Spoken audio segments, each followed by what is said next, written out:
अभी आप जिस विजुअल को देख रहे थे, दरअसल ये विजुअल औराई विधानसभा क्षेत्र का है।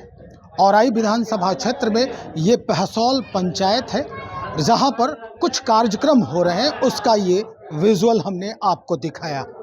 ये सांस्कृतिक कार्यक्रम किसी जागरण का नहीं है, बल्कि ये इस वक्त प्रचार और प्रसार का माध्यम बन चुका है।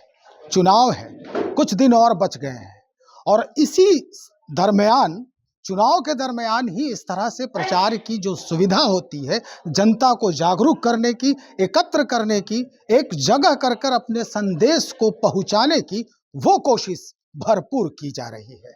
जी हाँ, इस वक्त औराई में हूँ और औराई के ये पहसौल पंचायत में इस वक्त जहां मैं हूँ, ये अरविंद केजरीवाल की पार्टी आपकी एक जो चुनावी सभा है वहां पर शुरू हो चुकी है और इसी बाबत सांस्कृतिक कार्यक्रम भी चलाए जा रहे हैं।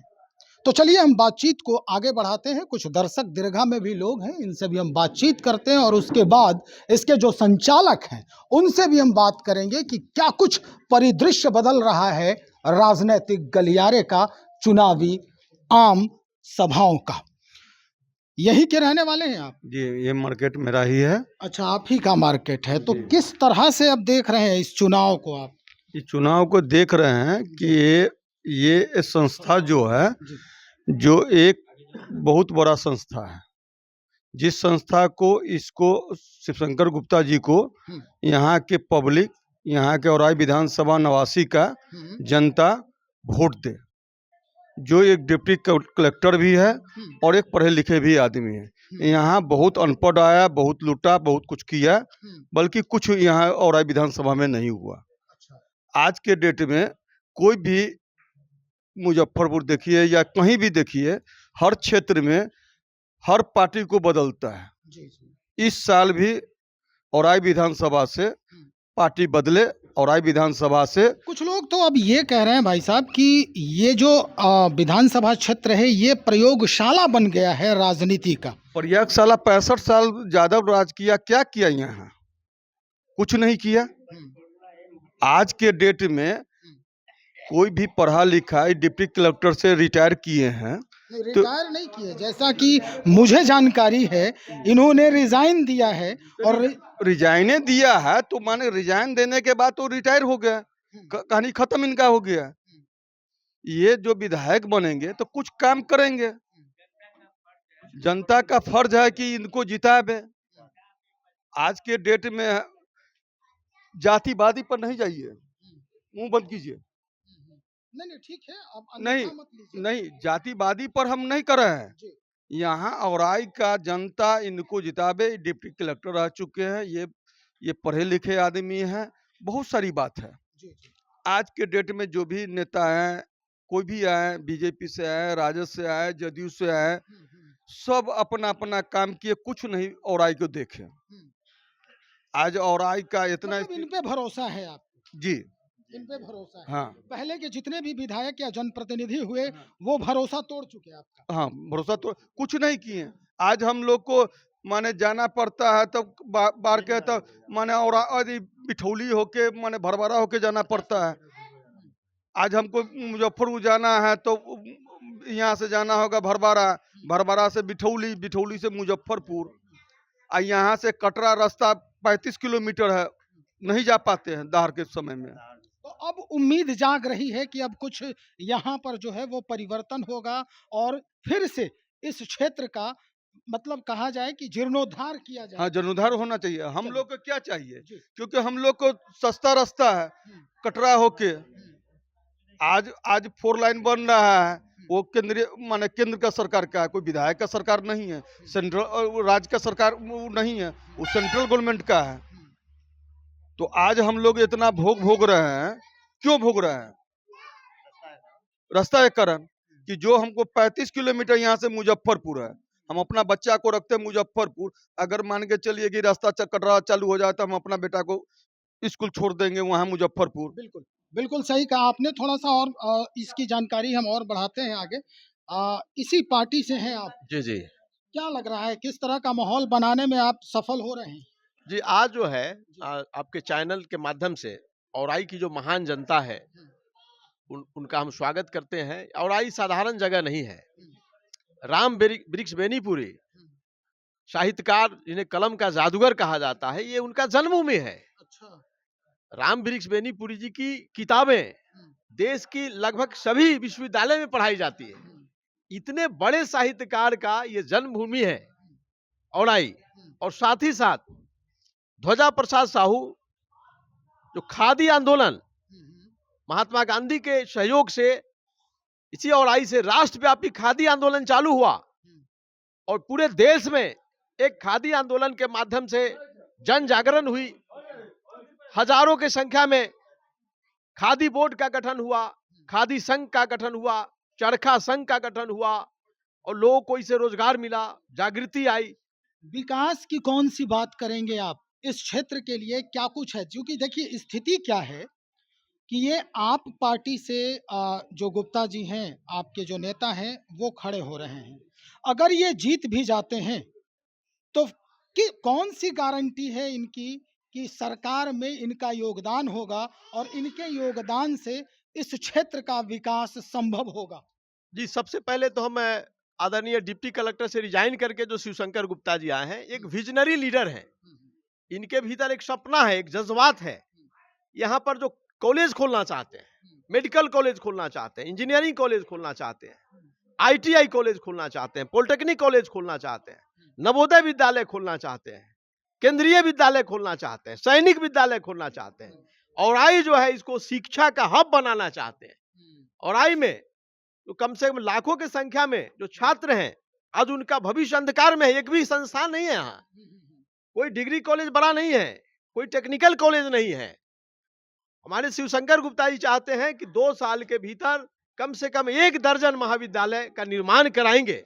सवाल मेरा ये नहीं था सर, सवाल ये तो उनके एजेंडे हो सकते हैं, उनका मैनिफेस्टो हो सकता है, लेकिन मेरा सवाल यही है इस पूरे इलाके की जो जनता है उनकी बात मैं कर रहा हूं कि अगर ये जीत भी जाते हैं तो सरकार बनाने में इनका कैसे योगदान होगा और इस क्षेत्र के विकास में कैसे ये अग्रसर साबित होंगे? देखिए, सबसे पहले हम बता दें कि हमारी पार्टी आम आदमी पार्टी जो है बिहार में लगभग 80-85 सीटों पर लड़ रही है। अच्छा। और इस बार जो चुनाव का रिजल्ट होगा त्रिशंकु बनने जा रहा है, जो मीडिया का रिपोर्ट है। स्पष्ट बहुमत में नहीं आ रहा है कोई भी सरकार। तो ऐसे स्थिति में आम आदमी पार्टी सरकार बनाने में एक महत्वपूर्ण भूमिका निभाएगी। और जो हमारे शिवशंकर गुप्ता जी का सपना है कि औराई को इंडस्ट्री का भी हब बनाना है। मतलब महत्वपूर्ण भूमिका निभाने का क्या मतलब है कि किसी की भी सरकार बने आप उनके साथ सहयोग करेंगे सरकार? जी, आम आदमी पार्टी के बिना बिहार में इस बार सरकार का गठन संभव नहीं है। चलिए, बहुत शुक्रिया। कुछ कलाकार हैं जिनसे भी हम बातचीत करते हैं, कैमरा जो पर्सन है उनसे हम आग्रह करेंगे कि हमारा साथ दें। सबसे पहले तो हम बहुत ही धन्यवाद देंगे कि भाई मनोरंजन कर रहे हैं आप यहाँ के लोगों का। क्या लग रहा है? आप तो बहुतों का कार्यक्रम कर रहे होंगे, जितने भी कैंडिडेट यहाँ खड़े हैं सबके कार्यक्रम में आप शिरकत कर रहे हैं और मनोरंजन कर ही रहे हैं। किस तरह का माहौल बना रहे हैं आप लोग अपने सांस्कृतिक कार्यक्रम से? सांस्कृतिक कार्यक्रम से हम लोग माहौल बना रहे हैं कि जो मतलब शिवशंकर गुप्ता भैया जो हैं जी। बहुत ही अच्छे उम्मीदवार हैं। नहीं, मतलब हम सिर्फ इस स्टेज की बात नहीं कर रहे हैं। ऐसा तो नहीं है कि सिर्फ आप शिवशंकर गुप्ता के लिए उंगली जो है वो चला रहे हैं, है ना? बहुत सारे लोग हैं यहाँ पे, सबके लिए कार्य कर रहे होंगे। तो पूरा जो राजनीतिक माहौल है इस क्षेत्र का, वो क्या कह रहा है? आपके दिलो दिमाग में क्या चल रहा है? मेरे दिमाग में चल रहा है, अब वो तो जनता निर्णय करेगी जी जी। कि कौन प्रत्याशी अच्छा है, कौन प्रत्याशी अच्छा नहीं। सब कुछ जनता पे निर्भर है, आपके इस उंगली फेरने पे कुछ भी निर्भर नहीं है।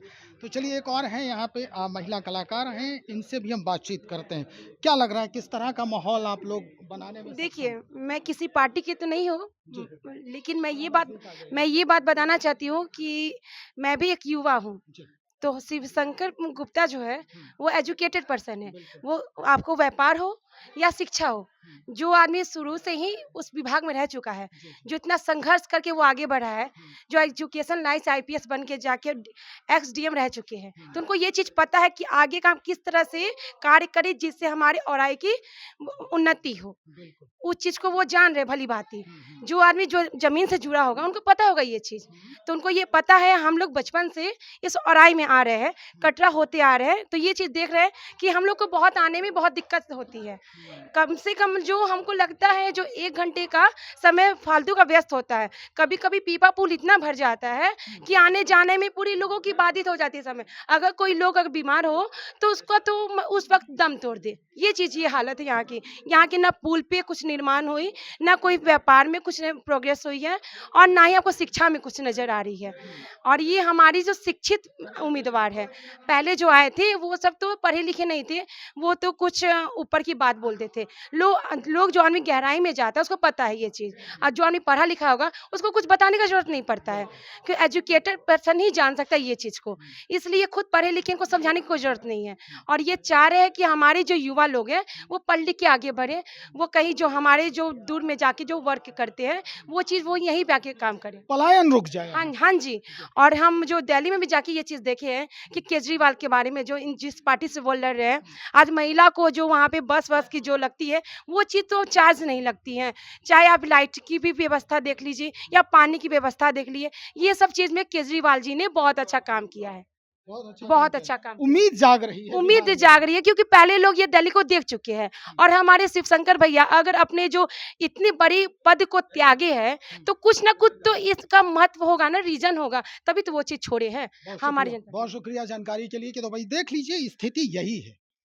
ये जो कैंडिडेट है, प्रत्याशी हैं शिवशंकर गुप्ता जी, कह रहे हैं लोग कि डिप्टी कलेक्टर से इन्होंने पद त्यागा है और उसके बाद जन सेवा के लिए इन्होंने मन बनाया और सीधा औराई को चुना।